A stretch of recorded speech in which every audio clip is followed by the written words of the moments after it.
Gregor, how much are you looking forward to getting stuck into these open tests? Yeah, look, it's great to have 4 games at Murrayfield.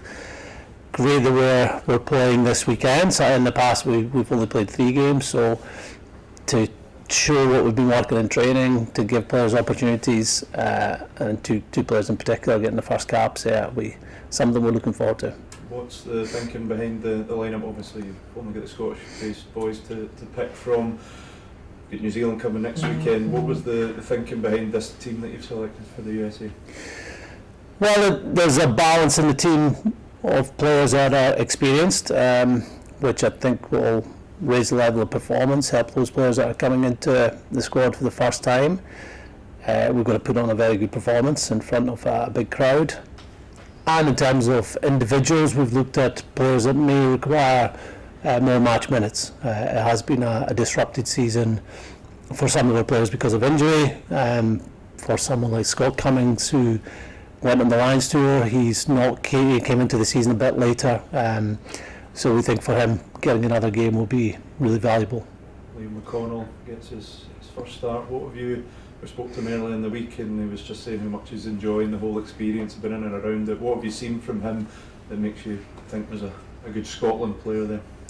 Oh, there is. I think we selected him on what he's been doing with Edinburgh, but also his potential. We've seen an all-round game from him already this season. His skills in attack, whether it's little short passes, offloads, his ball carrying ability, his confidence to put his skills or show his skills under pressure, and those are the really additional elements that we've seen, because what Liam really impressed us back at under 20s, and whenever we've had him in our environment, it's his aggression, his effort. One of the fittest players I know coming through Edinburgh's pre-season. So yeah, he's put in the work and now he's getting the rewards. He was very mild-mannered and polite when we spoke to him, but he's got a bit of an edge about him, didn't he? Yeah, and often personalities of players off the field can be very different when they cross that white line, and we see that from Liam, we see that from Harry Morris too,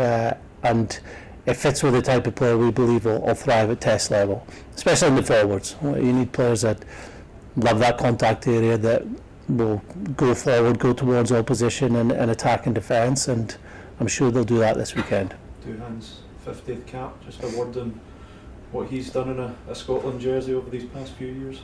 Oh, he's created so many special moments.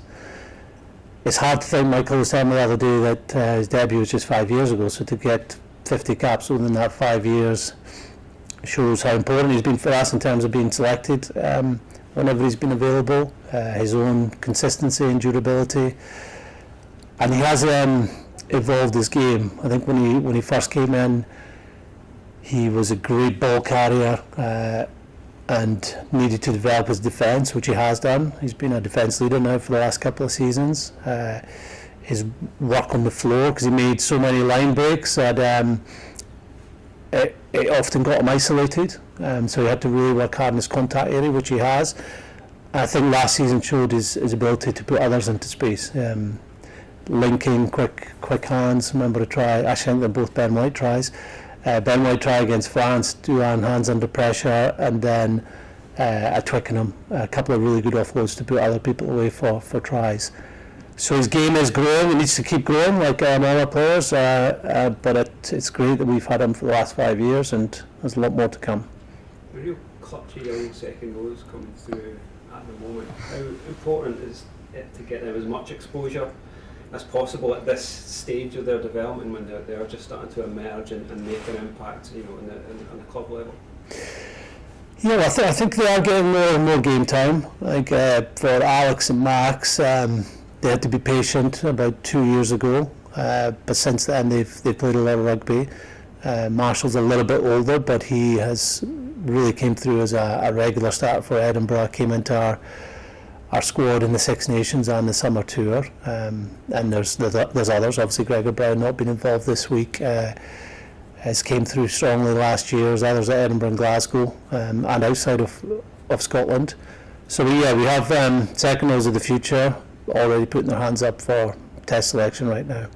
Dylan Richardson, obviously started off at 7 for Edinburgh as well. Do you like the adaptability that he has going forward to be able to cover there as well as in the front row. We do.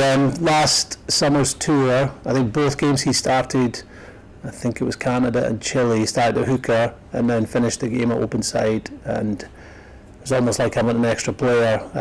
Talk about 6-2 splits, but to have someone that could play equally as well in the back row as hooker allows you to change things up if you need to.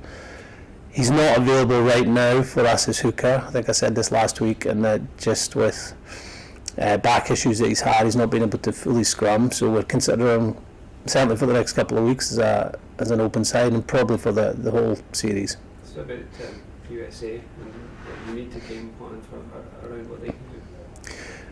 Well, they did provide tough opposition for us in Washington DC. It was a physical game. It was very hot and a stop-start game. They've built a lot of cohesion over the last few weeks. They've been together. They played in the PNC. They've had a couple of really good performances. Good win against Samoa, and they'll be fired up playing a Six Nations team at Murrayfield. So we're probably not focused on them that much as you normally do with opposition, and because it's our first week in camp, it's all about getting our game in place. What are our fundamentals of the game, and also the clarity of our game plan this weekend. Are Xander and Rory Dodge still progressing as planned? Yes, so in terms of the stages of their return to training, Xander trained with the team on Tuesday and Wednesday. He was managed, but front rows are managed anyway because we have a lot of players at training right now. But we did a live session out there yesterday, and he took a full part in that.